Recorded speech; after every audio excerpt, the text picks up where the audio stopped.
All right, hey folks, so we are going to continue working on Crystals of Mabar. Give me a hot second here to check my signal. Hold on, I'm gonna go over here. This, clean up my shop a little bit here. Okay, so yeah, let me check my intro bits here and see if we're live. If we are, I'll go through my intro spiel. And then we'll do some Eberron artwork here for an hour or so. Sounds like I'm coming through A-okay. That's perfect. So let me go ahead and click on some social media buttons. Hey, Hornetico, it's good to see you, man. How you doing? I'm going to go through my intro here real quick, so don't mind me while I spiel for a second at y'all. Beep, beep, beep, beep, beep, beep, beep, beep. And are we sticking? Is everything sticking? Yeah, okay, great. So, hey, my name's Phil Kearney. I create role-playing games, I illustrate them, and I publish them online, and I've been focusing my attention on Dungeons & Dragons 5th edition here, basically since 2017 when Guildmaster's Guide to Ravnica got released. That's what got me onto the 5e path. But I've been DMing since 1987, and I've been running Eberron basically as my home world for, geez, like since, when did that come out? It was a couple years after that, like 2007, I want to think, is when I adopted Eberron. But I've never created a published adventure. Of all the adventures I've ran and how long I've been in Eberron and how long I've been building stuff on DMsGuild, I've yet to actually publish an adventure. So this is going to be my, what we're working on right now is my first foray into adventure publishing. Crystals of Mabar. It's an 8th level adventure. Created, it's 8th level adventure is for, it's in the Carnwood of Karrnath. You're basically fighting undead in Karrnath. Big surprise, right? Super fun. So, hey, I just posted I'm live on Twitter. You can follow me at Phil Kearney. And if you want to see more artwork in the future, you can like, subscribe, hit the bell icon to get notifications of when I am live, including, here's a full playlist for the book cover that we created here. You can see the entire 208 episodes chained here. And so, this cover was back around episode 40. But, as time goes on, I'm becoming less and less content with this font. I don't know what I was thinking. It's like crayon. I think when I finish what we're working on, I'm going to come back and I'm going to redo those. But I think it'll strengthen it. But when we were last here, we were finishing a Barghest, and I'm pretty happy with how that's sitting now. So I'm going to, let's see, we have 1, 2, 3, 4, 5 creature tokens left in this set. These are all the random creatures that, like the random encounters that you can run across in the Carnwood or in the Mabar Manifest Zone or even in the village if you're unlucky. So I'm going to, hey, what's up? Yeah, right on. Sounds like you're down, my guy. 1, 2, 3, 4, 5. I'm going to roll a D5 on random.org. Let's go there. I'm going to wait for the true randomness to come in. Take a sip of coffee in the meantime. Oh man, I've got this Sprouts hazelnut coffee, and it is just incredibly flavorful. Die roll equals a 3. All right. 1, 2, 3. Poor Popper. Plague Hound. All right, we're going to take all of this stuff. We're going to drop it into a black and white token. I'm going to duplicate here. Go BW. We're going to merge that, and we're going to create color as a folder here. All right, so now I want a background color. God, I'm pretty happy with that illustration, actually. Let's see. Where are we going to go? We're going to go to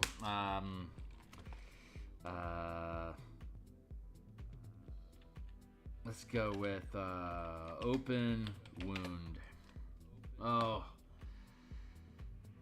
I might regret this decision, but let's go look at some illustrations.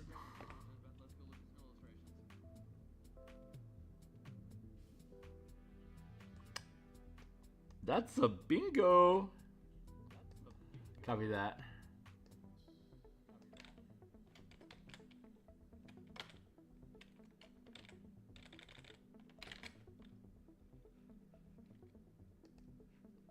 Thank you, the internet, for grisly woundage.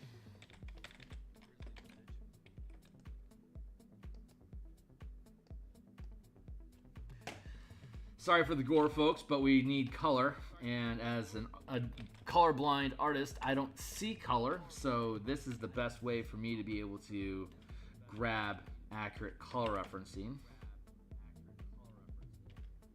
So we're going to start with a mid-tone here and work our way down. Oof, that is beastly.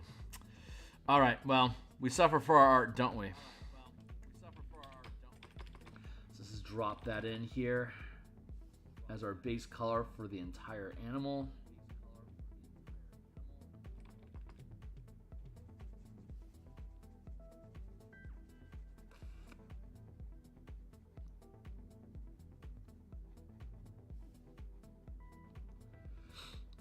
We'll build out this pupper. So yeah, these the manifest zone of Mabar.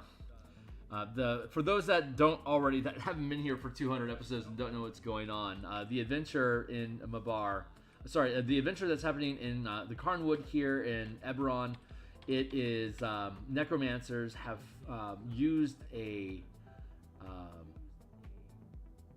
artifact and accompanying ritual to create and artificially sustain a manifest zone to the plane of Mabar.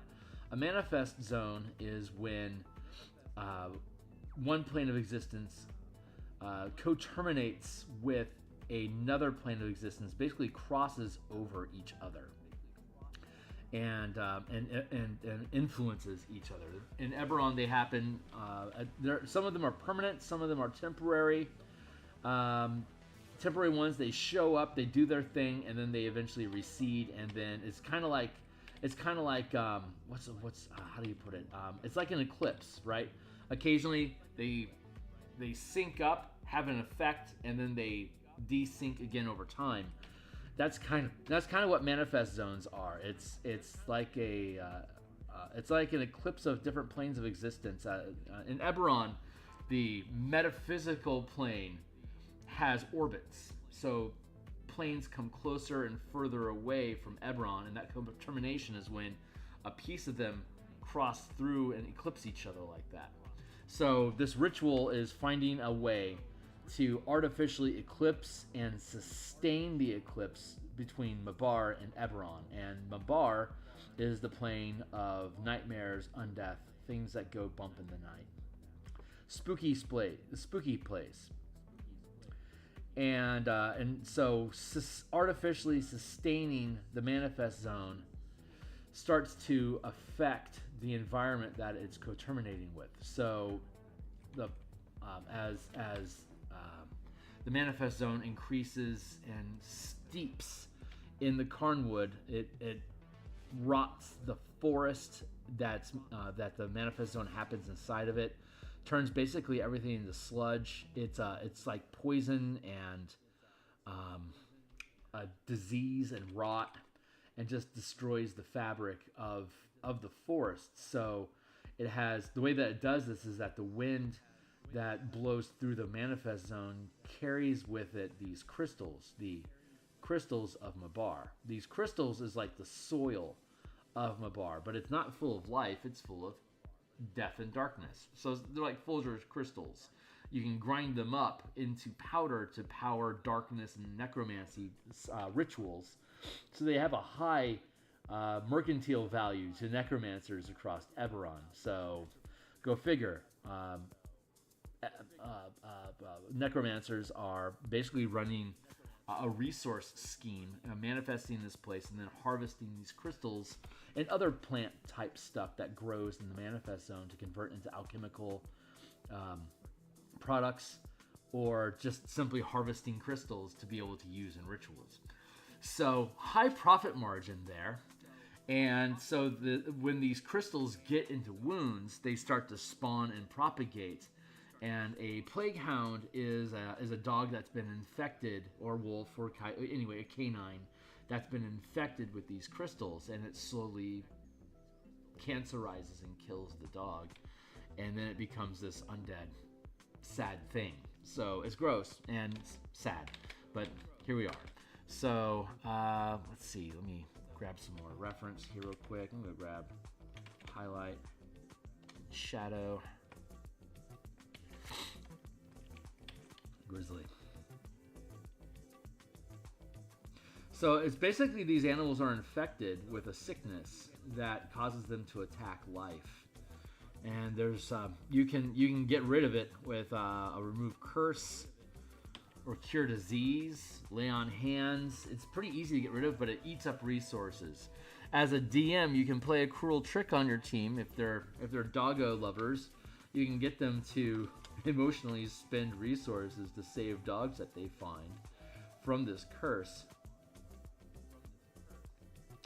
Or, you know, you can be like, that's sad, and not do anything about it. But the dogs will attack you. But if you cure them, they'll stop attacking you. So you decide, you know, do I want to kill these puppers? I mean, you have to know what it is to be able to know what actions you can take. But once you start understanding it over the course of the adventure, you can basically, you know, choose to drop a dog foe down to 0, or you can heal the pupper.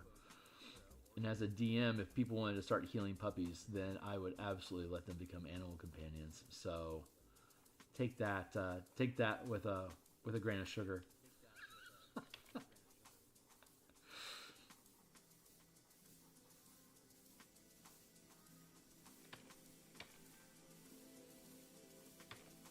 So we're just basically putting down a base of red over the entire thing. We're using some highlights here, and then I'll probably go find some like a Labrador, like a yellow lab, golden lab, whatever, and probably use that as fur tufts over this. But for now, I want to just get this griminess into it. This is this piece in particular is a good example of the value of investing time in good line art before using color. Because there is very little correction I need to make on this piece. I'll need to do some cleanup here on the scratch marks that are running around. But for the most part, this is a pretty well completed illustration, just line art. So the color is just adding quality and embellishment to it.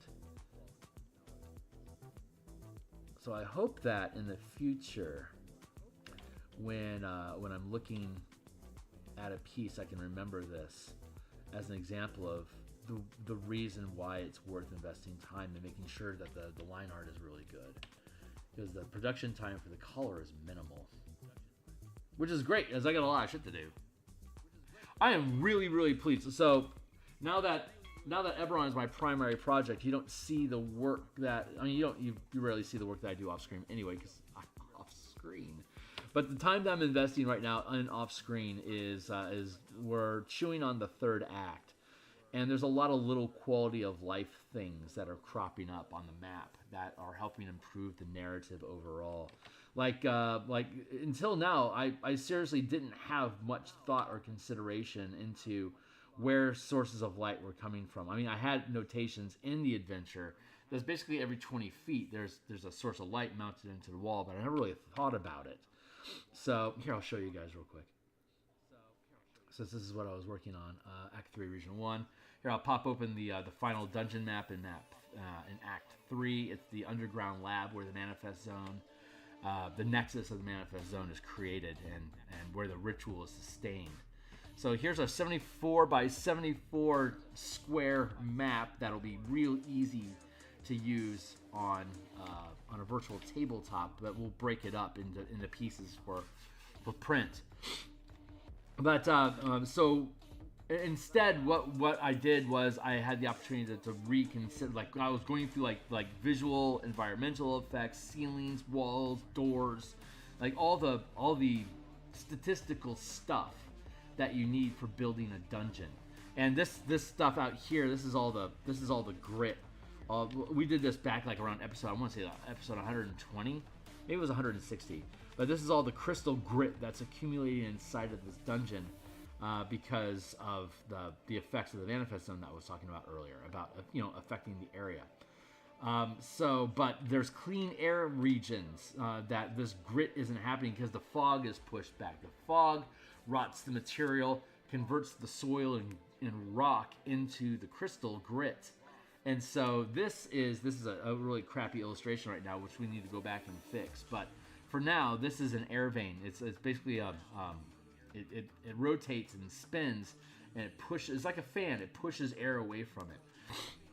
And they've got an unseen servant that's basically pedal pushing this thing to keep spinning. And while it keeps spinning, the air pushes the fog and limits where the fog can get access to. So by closing and controlling doors in the environment and having strategic setup of these wind veins, they can limit limit the spread of the fog in the area, so that you can exist down here and not be sucking this miasma into your throat and killing yourself over time.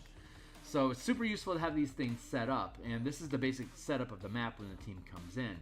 And so they have these white dots are the sources of light, and so what we ended up doing was originally it was just lights that were set up in the place, but instead it was easy to redo this, so it was fun that instead of having them like turn on the lights, instead the lights don't work in the place, the magic is gone, so they just took a light cantrip, permanized a light spell on a Piton, and then they just drove the Pitons into the wall. So it's 5, 10, 15, 20, 25, 30, 35, every 35 feet. The light spell, as written as a cantrip, permanized, has a 20-foot reach, and then another 20 feet of dim light. So in areas that they want to have high visibility, they just make sure that they have a Piton set up every 20-ish feet, and they're good to go. Or it could be up to 40 feet away, and the lights will overlap, and there won't be any gray zones. So here we're seeing like 1, 2, 3, 4, 5, 6. This whole area here is going to be highlit. 1, 2, 3, 4, 5, 6, 7. This whole zone. 1, 2, 3, 4, 5. See, this whole area, these 4 Pitons set up at the corner in the walls, lights up this entire area. You just drive into the wall. So if you want to darken out an area, you can just put your cap over it and it'll go dark, of course. Or you can tear the Pitons out of the wall with a strength check of 15, pry a Piton out of the wall, and then shove it in your pocket. So you can dark everything if you want to gain advantage by creeping around in the darkness. Obviously, it'll become obvious. Hey, the Piton's gone. What happened? Who took the fucking Piton? That's a conversation to strike up, but they got to get to there first. So. So they're focusing on the areas you're supposed to go. If you leave the Pitons alone, eventually the crystals will grow over it anyway, and it'll darken it out. So it's like, how often do you want? At some point, the necromancer's like, fuck you. You already have enough Pitons. Stop bugging us about lighting up Pitons. So they just don't do it anymore. So the areas that get overgrown by crystal, they just it's replaced by there's this stuff. This is the Theurgy Vulpina moss that has a natural iridescent green glow to it. So all these areas that don't have the Pitons have dim light anyway because of the radiation green light that comes off of the moss that's growing throughout here. So I'll need to checker in the Vulpina moss throughout this throughout the encoded the crystallized area, which is something we have to embellish the map with still. So making these dots a little bit more official as Pitons, like little Piton tokens, and then adding them in. And then the Vulpina moss and little mushroom patches, the yellow cat mushroom patches that we developed also, which gives you night vision, which is super fun if you make a tonic out of the mushroom, boil them down and make a tonic and rub it on your eye. Gross. But if you do, it gives you night vision. So, or 30 feet dark vision. Or if you have dark vision, it'll extend it out to 60 feet instead. And if it's 60, it basically adds 30 feet of dark vision, whether you have it or not. So it's useful stuff, but it only grows in the manifest zone. So you have to grow and brew it here. Area 6, by the way, we don't have any of the boxes and tables and stuff set up yet, which we'll get to. But Area 6 is their lab area, where they've got a bunch of artificers and lab assistants that they recruited from Aether Academy to come in here and process these materials into these alchemical pseudo magic items that they can use. So anyway, that's the thought process that goes on there. I'm excited to come back here and trust this up proper like. But first things last, right? Once we finish these tokens, we'll go back through and we'll clean up the map proper like that. And then we're going to build out a couple of vignette maps for random encounters, like little patches of swamp, patches of manifest zone, little patches of forest that the DM can just flip out there and then just drop monsters on. It's like, yeah, you're going through the forest, drop in a vignette forest map. Here, you get attacked. There's like a gazebo. There's an evil possessed tree. It's a couple different places that have specific events that happen that we can build little vignette encounter areas around, which I think is going to be a lot of fun. So we've yet to get to those, but that's next on our docket. So we'll do these. We'll finish up the maps. Then we'll do the NPC tokens, like the important like Karen and the Houndsman and Soul Zoo, Captain Carl, the important NPCs that are in the adventure. Build out icons for them, and then like the soldier NPCs, and then that should be all the assets. Oh, then we have like the air, like the wind vein, the tents, the encampment fire.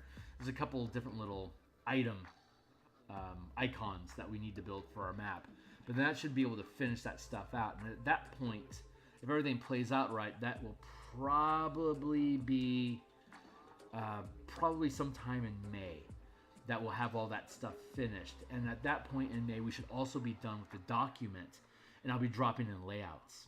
So it's looking like, oh boy, I make promises and then it gets scuttled. But currently I'm looking at layouts being, here, let me finish cleaning this up. I'm preemptively anticipating done with map assets and like all the accoutrement, like all the little assets and stuff that come along with stuff that I do. All the map assets, VTT tokens and stuff like that. Expecting that to be done, yeah, in May. Layouts done before June, and then adding. At that point, we'll be able to in June somewhere. We'll be adding the assets into the document like we did for the Spelljammer book. Just like creating empty spots in the document and then filling it with illustrations, whether it's maps and diagrams or actual illustrations, whatever is needed. But we'll be dropping all those things in throughout the adventure. A lot of the visual illustration, a lot of the visual elements that are going to go into the book are going to be tokens, images of tokens dropped into scenery, or a lot of the visual element lifting is going to be done by different maps that we introduce to, like here's the dungeon that you're in, here's that room. Like all that stuff requires images. So the book is going to be saturated with snapshots of different pieces of map and the creature tokens that we're building throughout it to carry the weight.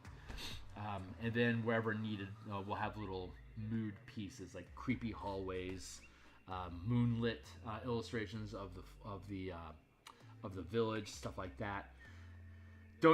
I don't anticipate the book being a heavy lift as far as illustrations are concerned. Once we actually get into the layouts, we're doing all the heavy lifting for illustration and visual elements up front, so we can feed them into the document as work complete. So September, maybe done. Yeah, maybe done by September. That feels realistic, which probably means it'll be December. But it is what it is.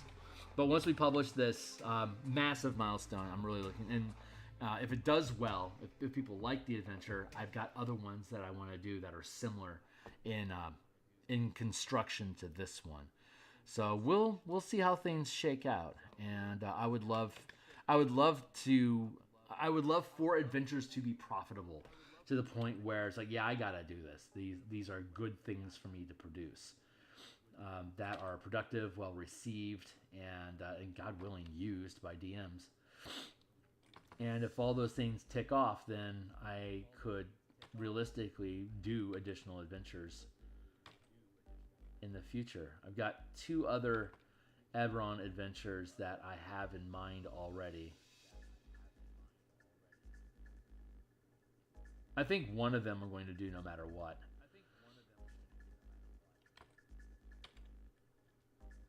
But I won't be. It'll be the Temple of the Frozen Heart, the the Eberron one playtest I did for the color mana system when I was out doing PR for that. It was how to say. I created an Eberron adventure specifically to show that color mana could be used in any setting, and it was an absolute blast running that as a live stream with a bunch of people that don't play 5e normally, don't know Eberron at all, and certainly don't know anything about the color mana system that I built for 5e, and it was a fan-fucking-tastic time.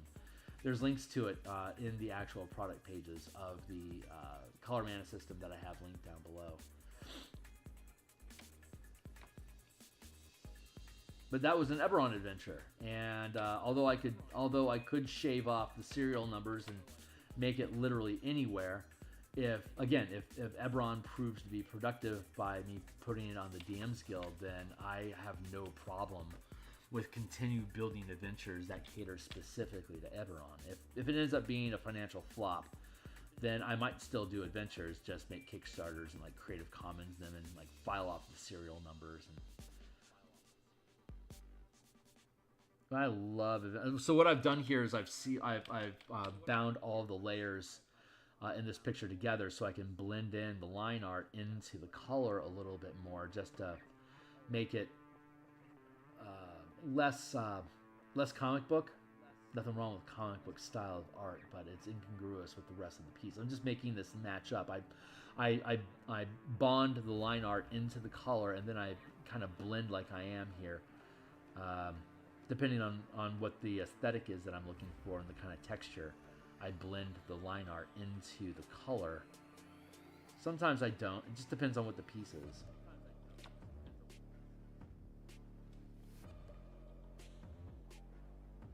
And it's a chance for me to clean up these little fuzzies, little sketch lines that come off of it. I don't need to get rid of all the sketch lines on these because of the tufty mange sort of effect that the crystals have on the animal. In this instance, having some fuzz around the creature actually has a viable purpose in the illustration of its fur kind of scraping off.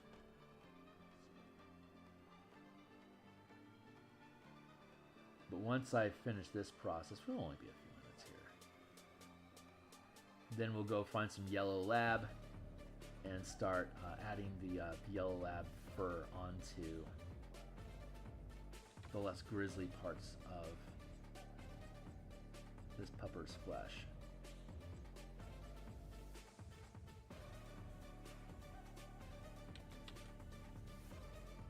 There we go.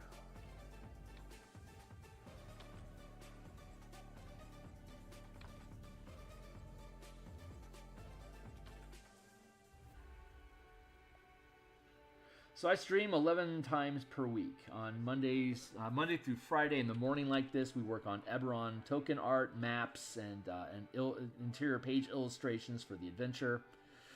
Monday, Tuesday, and Friday during lunchtime. It's Seattle. It's 7 a.m. here in Seattle when I'm live streaming. And so like in 5-ish hours, probably around 1:30 p.m., I'll take lunch, and currently my lunches have been spent on developing the martial power system. We're making a campaign to playtest level 3 till 9, the martial power system that I've been developing, and I've been away from the martial powers mechanics long enough that I have an opportunity to take a look at them again and consider some of the tech that's in there. So I am spending some brain cycles considering the mechanics that we've built, and I've got a playtest coming up. I get to participate as a player in a playtest that Drunken Yoda is conducting. He just threw together an adventure idea, and he wanted some 5th level characters to muck about in it just to see how it plays. And Drunken Yoda has been an ally with us in our own playtest, and he was part of the Spelljammer Combat and Exploration playtesting. And he had the opportunity to to playtest his Mystic class, which has been doing fantastic on DriveThruRPG. And there, fix this guy's nose. So he extended the opportunity for me and others, like Josh at Dungeoneers Pack, to playtest, and so I'll be playing. I think I'm gonna play a Battle Master, from using the martial power system to lean in, just to have an opportunity as a player myself to. I so rarely get to play, and I so even less often have the opportunity to use my own game rules. I'm a forever DM, so when I play test stuff for players, I just recruit players to play the stuff that I make and then go on that. But I'm in a Curse of Strahd campaign. We're level 4 right now, and that's like every other week on Saturday, including this weekend. Excited! I'm playing a Selesnya sorcerer of divine sorcerer of Selûne. Selûne is the moon and the goddess of magic in Forgotten Realms, where we hinged the Curse of Strahd campaign off of. But I chose the Selesnya colors of white and green to represent the magic that I gain as a divine sorcerer from Selûne. So I get to use my own color mechanics in this Curse of Strahd game, which is just fucking awesome. Everyone on the team are Selûne worshippers. We have a druid that is a moon druid that is a worshipper of Selûne. We have a paladin that's been cursed with lycanthropy, so she has an aura effect that allows her to control her transformation into like a werewolf type creature. And we have the odd one out is the ranger fighter that fighter ranger that is 3 levels of range. 3 levels of fighter, 1 level of ranger, and the third and the fighter is Echo Knight, which is incongruent with the rest of the party, but still frickin' righteous. So it's been fun using the spell point sorcerer mechanics that I've yet to publish but are almost done. When this adventure finishes, we'll probably be seeing 2024 Player's Handbook. And so I'll then be able to finish the Sorcerer, the Artificer, Martial Powers, rebuild the Color Mana system, and then potentially be done with that should be the end of all the different flagship books for the Color Mana system. At that point, all 13 classes will be using the Color Mana system together. But yeah, so I'm really looking forward to that playtest to be able to run with the Battle Master. Just fucking awesome build, and I love the martial power system. So at lunch, anyway, the point I was making was that that's at lunchtime we'll be going back in, and we've been working on it's a bit of a slog fest as a designer, building out different hazard and unusual conditions unique to the different land types. We're taking Magic the Gathering land cards, and we're converting them into hexcrawl tiles that are affected by different color enchantments, like enchantment spell cards from Magic the Gathering. We're translating them into enchantment effects in the 5e game space, as well as the land types like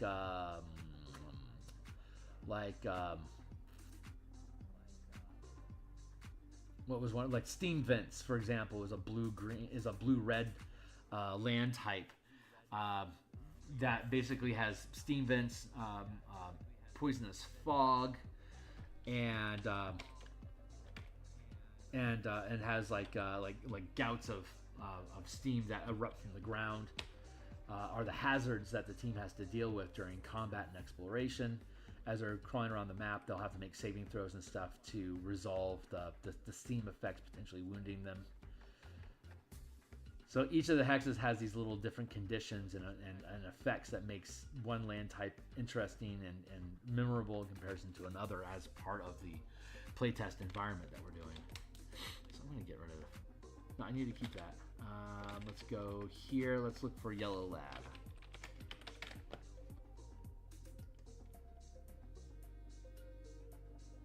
Age of Puppers.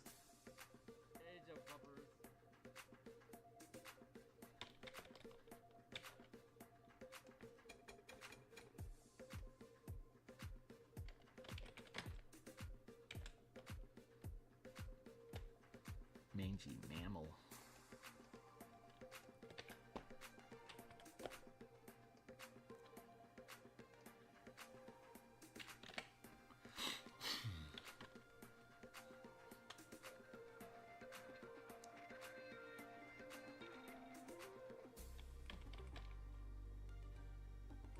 I'm gonna use a different texture.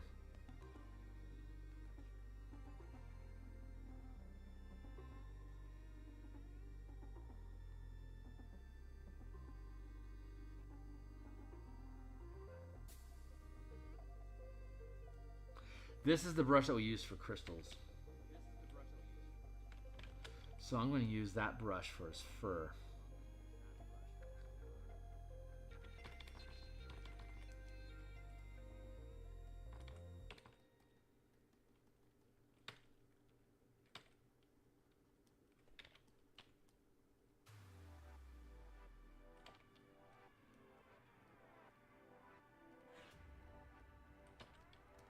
Oh, hell yes. This is exactly what I was hoping for.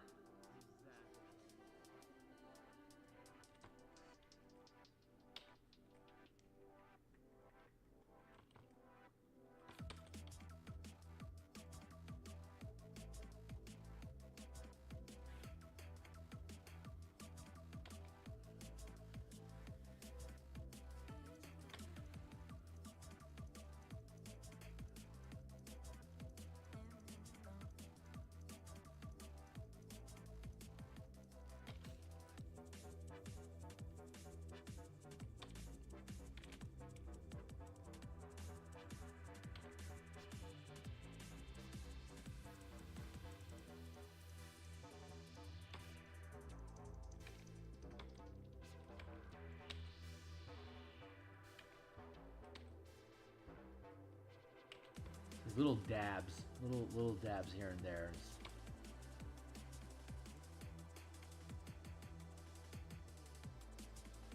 Help me make that blend in really, really is nice.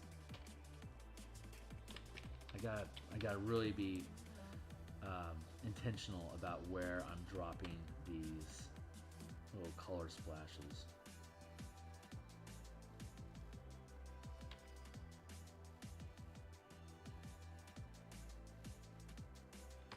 Because I can use this to sculpt the anatomy in the form of the animal.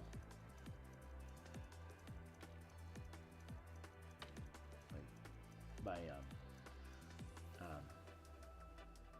following the curvature of its form.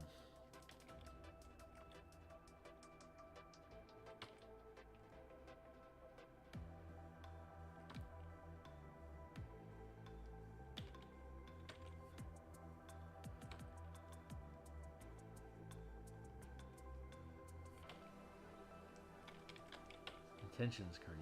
Intentions. Intentional intentions, yo.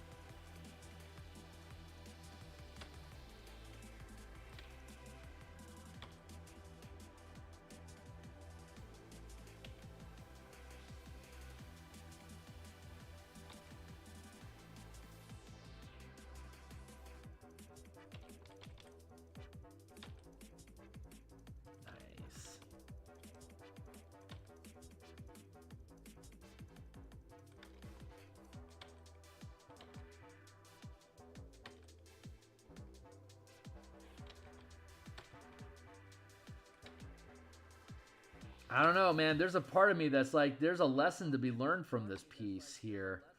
Like the red that we're laying down as the base is not a bad idea to then overlay with skin or hair or fur or whatever to I mean, it'd have to be thorough to have the you know, like a healthy bear or whatever would have, like, you know, a full gristle of fur on it. But having, like, using the coloring here, the red to underlie, like the underscore whatever skin or fur color we actually end up using, I could use a thinning, like I could thin it down a little bit. Like if I wanted to express, God, what a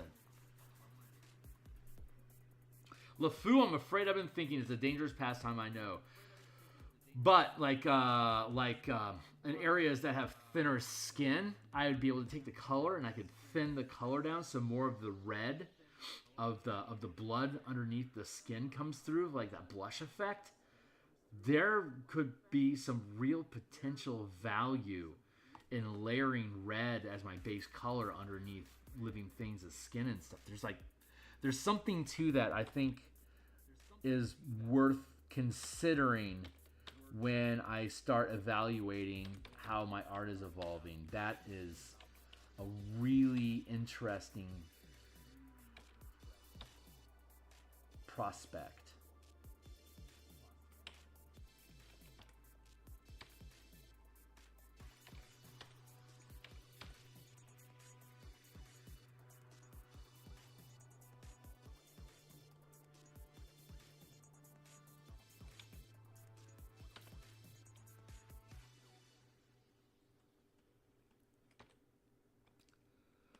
Let's take the same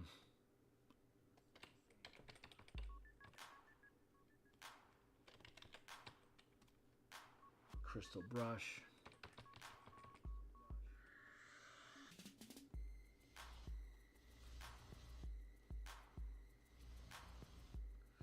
And just carve out some tufty areas here.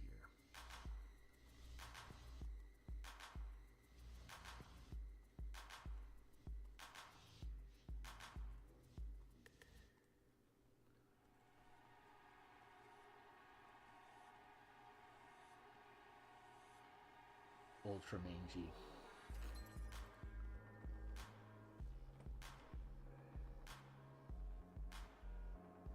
That's feeling really, really good.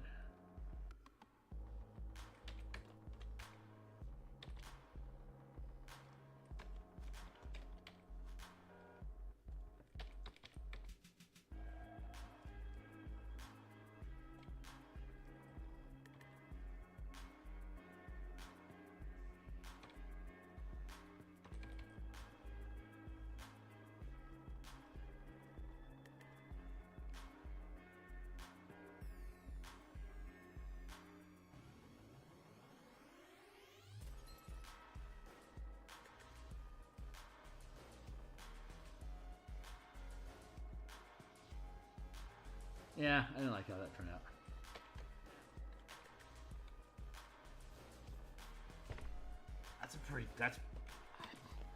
I don't think there's reason for me to really take this any further. That's a pretty freaking good piece. Okay, done is done. Let's just call this one. Let's just let it sit for a second and bask.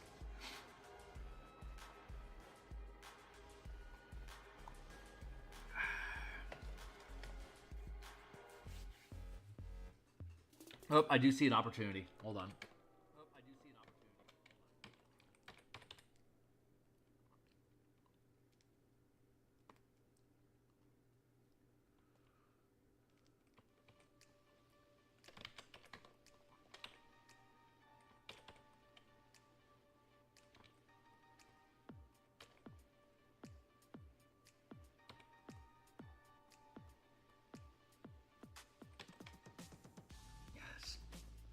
Not really making a big difference, so I probably don't actually need to spend time on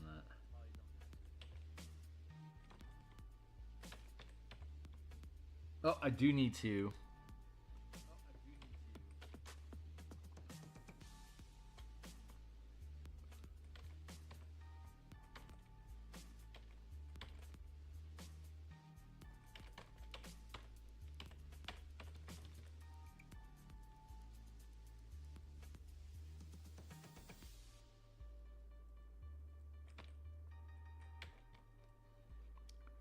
Spend a little time.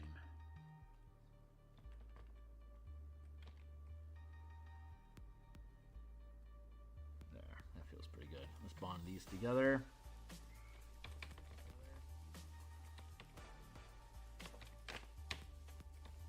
Do some cleanup here.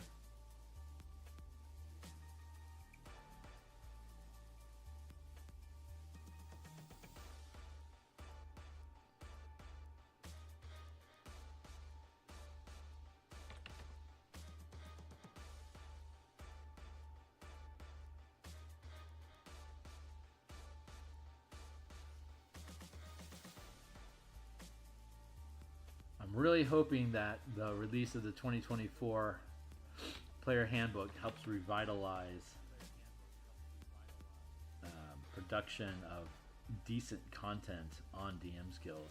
It's so flooded with AI garbage, and the public doesn't seem to know or care about the difference. Like they either know it's AI and don't care, or can't tell the difference, which is depressing.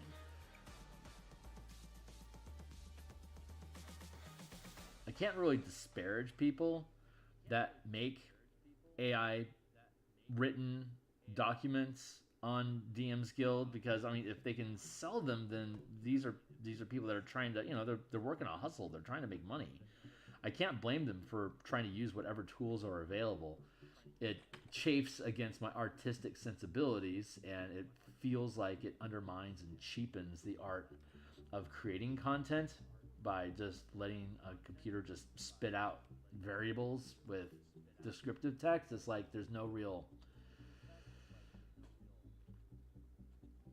like, the sincerity isn't there. I think it was Adam Savage that had said it doesn't have any heart. You can tell there's no heart. But that's not a reason they shouldn't be able to do it. It's just it'd be nice if the public rewarded quality.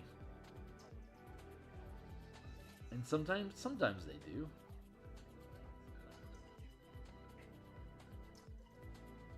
And you could call that gatekeeping, that I put in a lot of effort, so I want other people to put in a lot of effort. But the reality is that, some people don't need to put in as much effort as I do to paint, and sometimes I don't need to put in as much effort as other people to paint to be able to produce the results that I have. There's no reason for me to disparage. Like, I shouldn't be disparaged that it takes less effort for me to produce something that people like artistically. I shouldn't be disparaging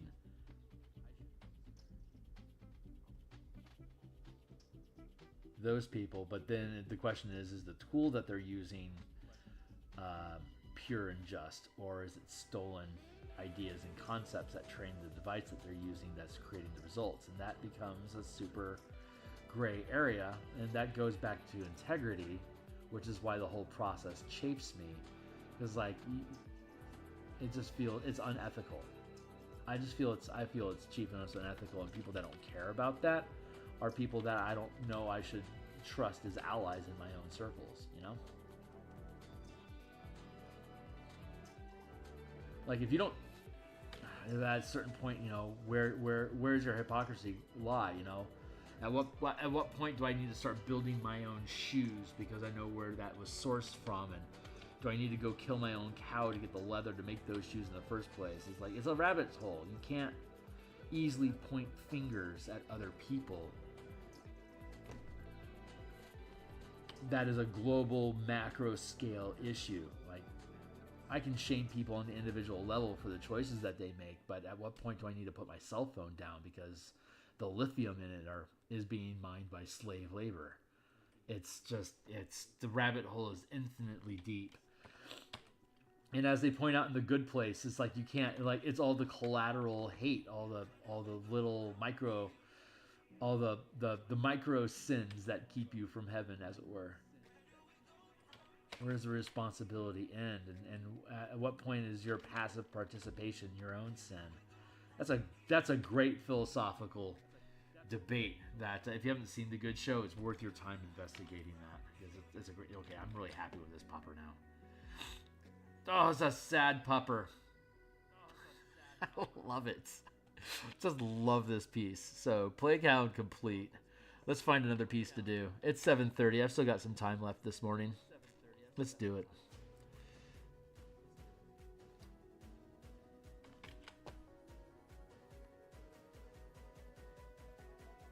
All right, we're down to a D4, folks. So let's go back to our ally, random.org. What is the fuss about true randomness? There is no fuss. Just roll the die, dude. 2. I don't mind being wrong. Number 1. Hey there. What's up, white? Okay, so here's our white.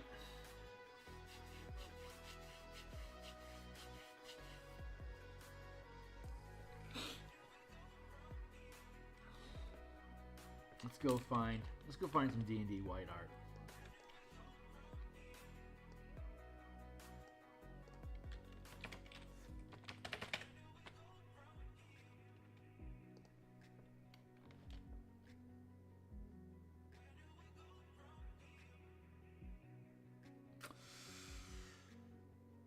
I like this one. This was from 3rd edition, right? Nope, this is current edition. Let's learn more about this. Oh, you're not actually teaching me anything about copyright. Let's go to this. Let's go to this page. Let's see if they have the artist. Yeah, I agree. Let's see if they are providing credits to the artist.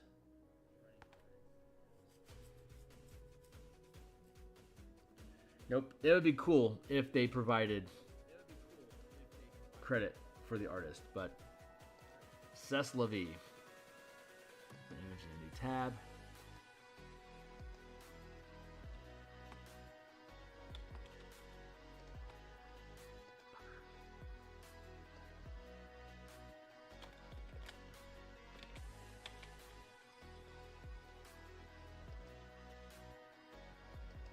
Oh, I have that one already. Look at me.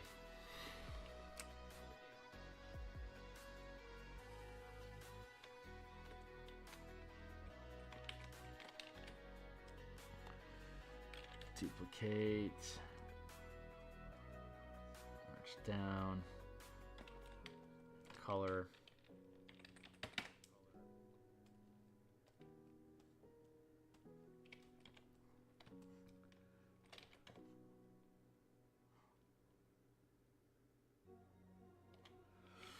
Cool. Let's start with a base color.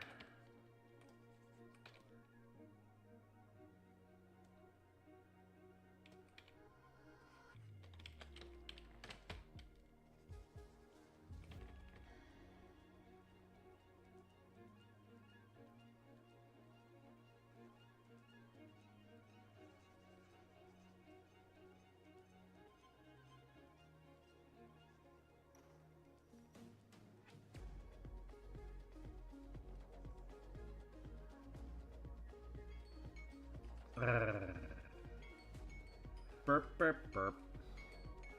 Burp. I hear you. Yeah, I got 20 minutes left.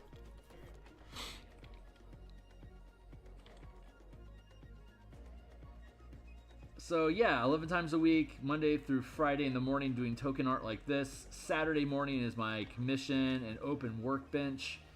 If you check out my list, the last Saturday was a recap, debrief, and development of the my Spelljammer Eberron orbital asteroid belt mining campaign, where the team is in charge of an asteroid belt mining operation, and it creates multiple threats and challenges and issues that they have to deal with. And they resolve them one at a time. So that's that campaign is absolutely kicking ass. I am really excited about how well I mean, we've only had 4 sessions so far, and they've just completed their first adventure. But it was a complete success. Like, it did everything that I wanted it to. We have brand new. We have people that have never played role-playing games before. We've had people that have only played 5e before. No one's played the system that we built. We basically, if you check my Spelljammer Eberron playlist on my channel here on YouTube, it was basically 14 episodes from scratch to finish, building a new role-playing game specifically customized for a table of 5 to be able to meaningfully play role-playing games in 1 hour bursts. It would be I could easily take this as a 2-hour session and run it at a convention or something. Like people wanted to sit down and play a quick pickup game of some role-playing game. This is such a fast, light system that that it would completely accommodate that.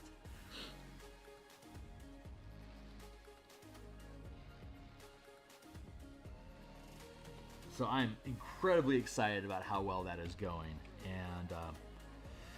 and if it continues to sustain itself as goodly, then I'll be able to potentially build that out into a product, and put it on ttrpg. It works. It works as an alternate cipher system. It works as a D&D D20 light system.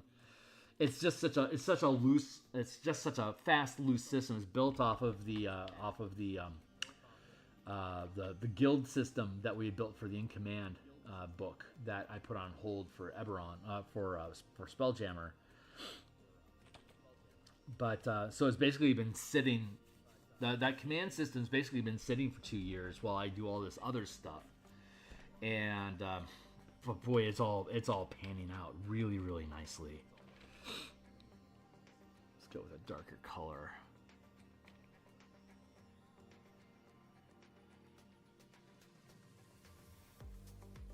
So we'll get to all of it eventually. We'll publish it one way or another in time. But the guild mechanics are working fantastic in that in this campaign, and we had specialists, like NPC specialist mechanics for like light role playing for NPC characters to resolve tasks for the guild that the characters didn't want to engage with directly, and we basically blown that out into its own full role playing game. My face is doing weird stuff. But yes, that system is absolutely crushing it. So I am really, really excited about where we can potentially take that in the next year or so. I wanted to run a minimum of 10 adventures using this system before I started outsourcing it to other people to potentially play as well. I think we're going to find some meta and some internal systems, like how do we want to, like how does the game actually play versus how do I intend for it to play. So I want that to play out for a while.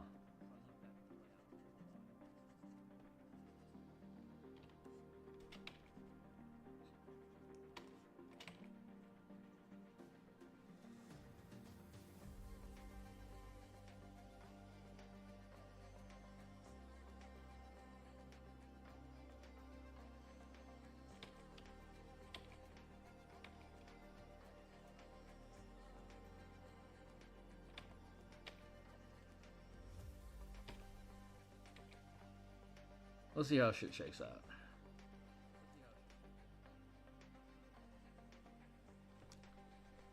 I'm going to flip that out so I can stay focused on where we're at with coloring this stuff.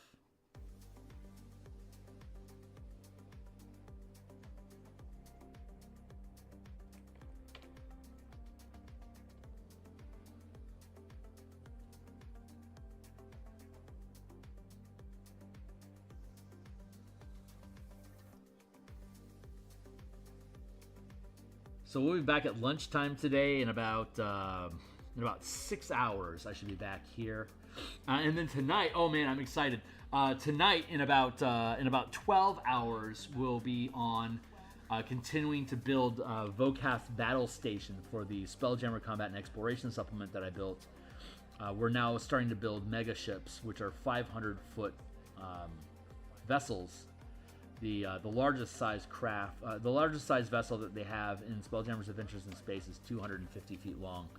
But in the original second edition of Spelljammer, they had much bigger ships that characters were capable of taking command of, and so we're taking those really, really big mega ships and making and basically making supplements out of those to accompany the Spelljammer Combat and Exploration book that we had built. It had been number 1 all last week. It slid down to number 3 at this point. It's a niche setting that, in comparison to some of the other stuff that's out there, I think I'm really, really happy for how it had such a strong kickoff. And thanks a lot to everybody that was out there supporting this thing, because the Spelljammer book is just, I'm incredibly pleased with it, and I'm glad that it resonated with so many people that decided to purchase it.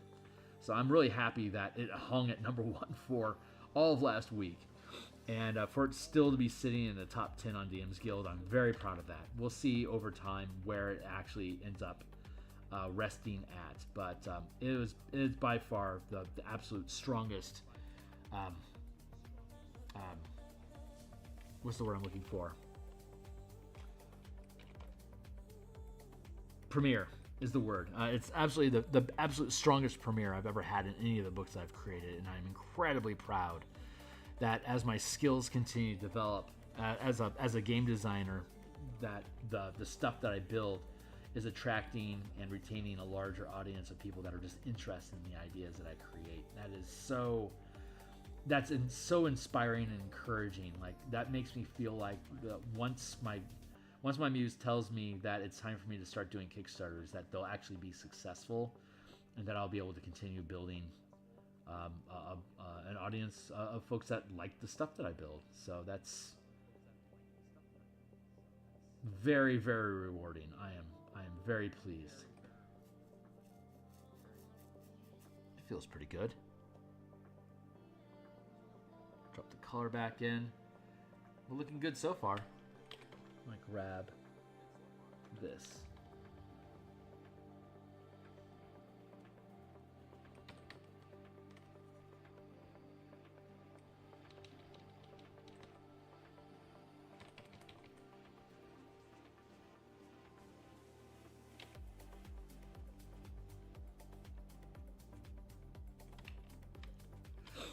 You know, that ain't right. Let's do that. What? No, that's not what I asked to do. I asked to do this. Thank you. I want to put the weapon on the lowest level, the lowest hierarchy on the layer stack. So it's behind the hand here. See?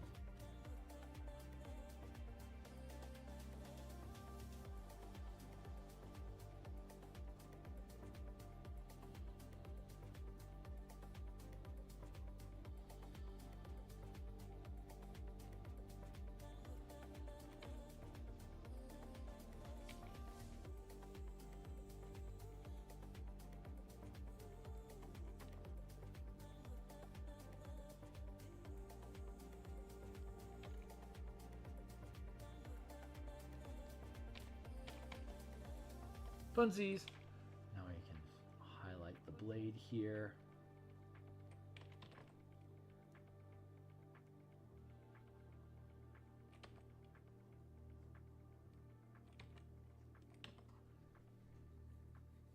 Like that. I'll grab some of these darker bits.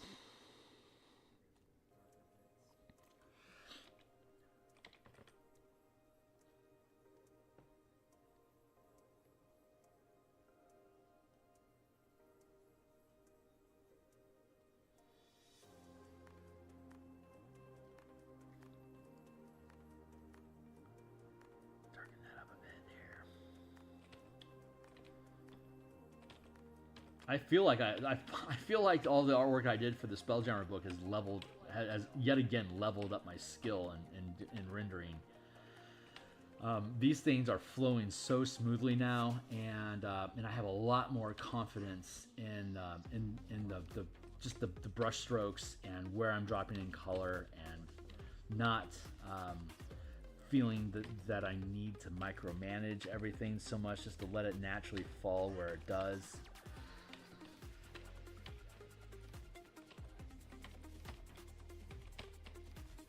Very, very pleased with that. I want to get to a place where I can just start just traipsing a pen across the page and have cool stuff just manifest from the act of just moving the brush.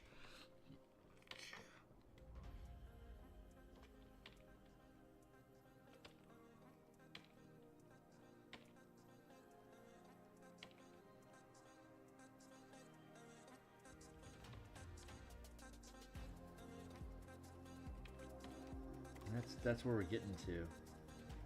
I'm just magicking shit. Oh my god! I saw the Wonka movie with Muad'Dib in it. That is it's a musical. I don't know why I didn't see that coming. It's so obvious that it's supposed to be.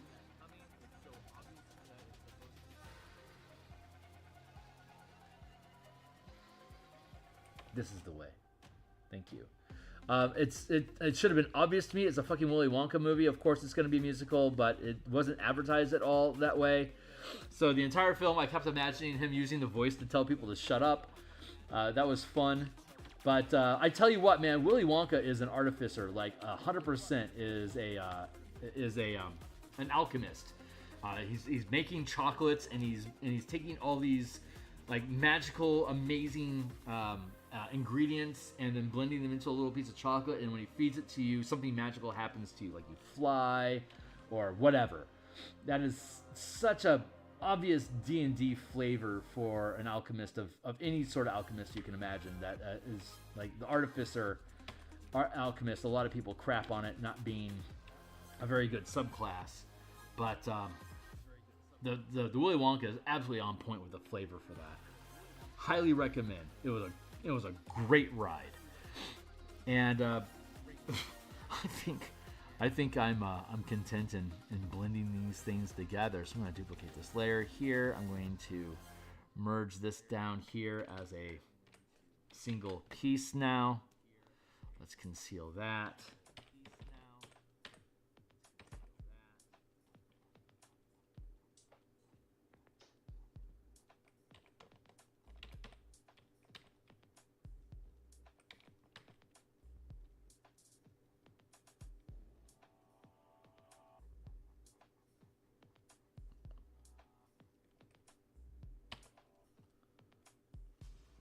Highly recommend. It was a good film. It was legitimately a good film. Once I started looking at everything as an Eberron campaign, like Willy Wonka is actually an Eberron campaign. Once you start looking at it that way, once I started looking at it that way, I didn't mind the musical. At some points, like the songs were like actually in, like they knew that they were performing. Like he was enchanting people to like sing songs. So like it was actually in world that the songs were happening. Once I got on board with all that stuff. I hate musicals, absolutely loathe them, but like I don't respect it as an art form at all. But once I got past that and started looking at it from a D&D perspective, I absolutely loved that movie. 100% recommend. Very inspiring.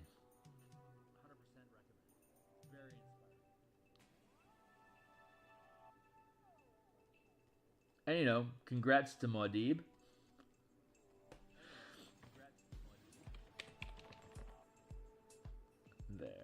Go. Just blend that stuff in a bit.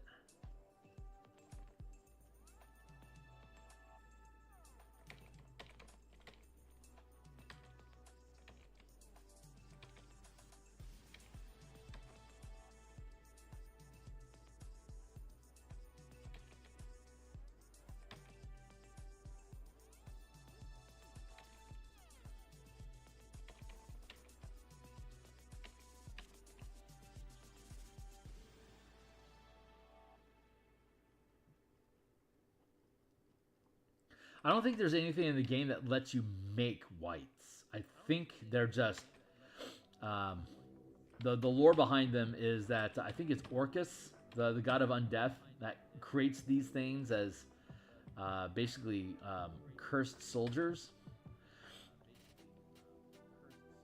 But they have free will, so they're intelligent. They're basically Winter Walkers from Game of Thrones, essentially.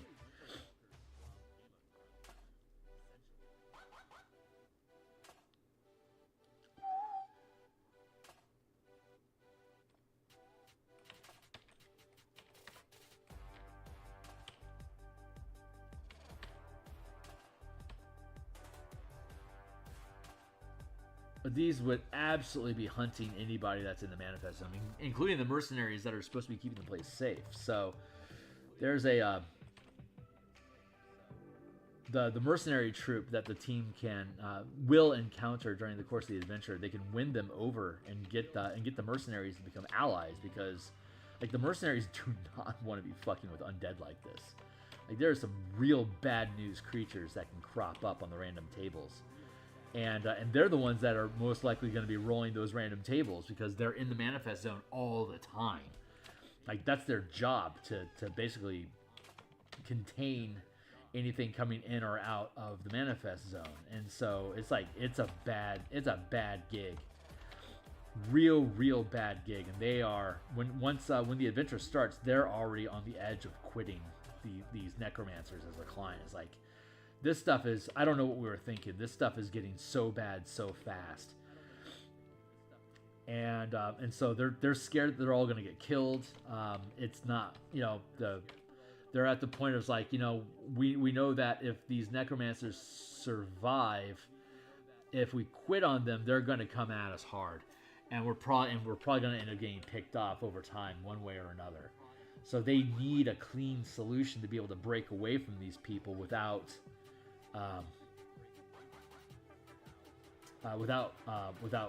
blowback.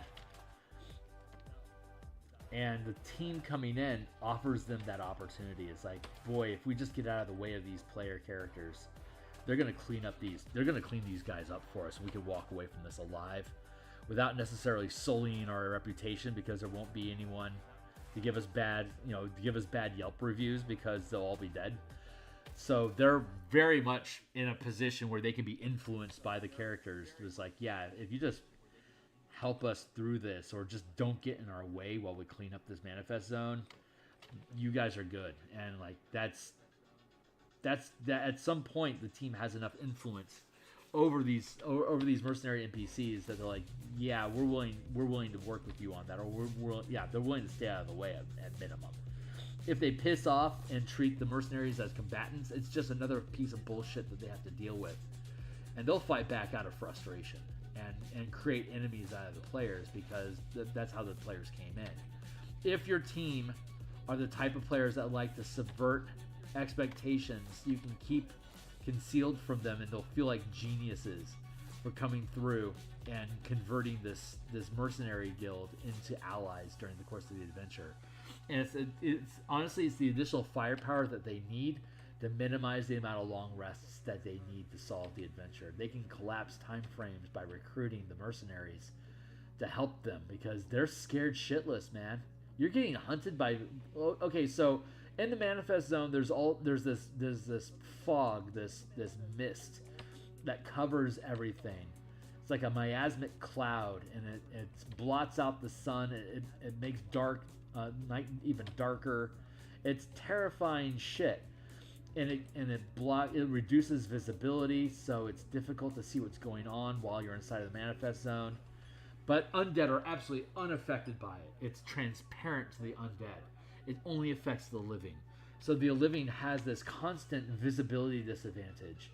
And if you have rolled up that there's whites active in the manifest zone during the adventure, the mercenaries are going to be scared shitless, because these whites are intelligent.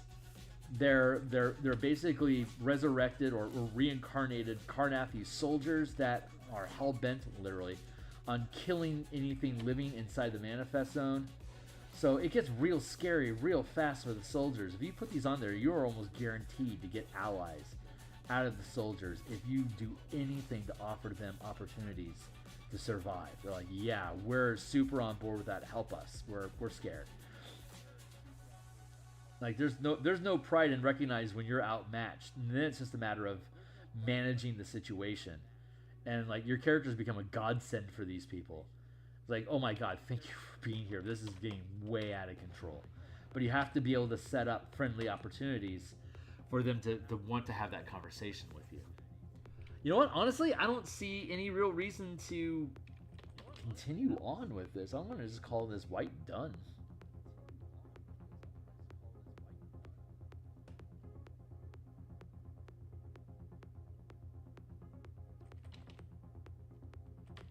Man, at this rate, we're going to be working on the map like in 2 days. I am stoked. Yeah, let's just call this dude done. You're done. Fucking choice, man. This has been an incredibly productive morning. I am thrilled. Let's do this. Drop that out. Stitch you shut. We'll put a lock on you. Push you up into the dub. So when we come back tomorrow, we still have a Theurgy. We have a long dead skeletal, a crystal-coated skeleton. I think that's going to be a challenge. And then the Drowned Assassin, which, oh my god, I love this character. What a cool design. Absolutely love this guy. So those are the 3 that we have left. If you think this stuff is fun, like, subscribe, hit the bell icon to get notifications. I am here often. I'll be here in about 5.5 hours from now. I'll be working on the Martial Powers playtest, and in about 11 hours I'll be working on Vocast's Battle Station for the Spelljammer document that we built and published on the DMsGuild. So thanks a lot, people that are interested in this work. Thanks for your support. I appreciate folks grabbing up the documents that I build and publish online. And I'm looking forward to being back here later on today. So I'll see you guys then. Later.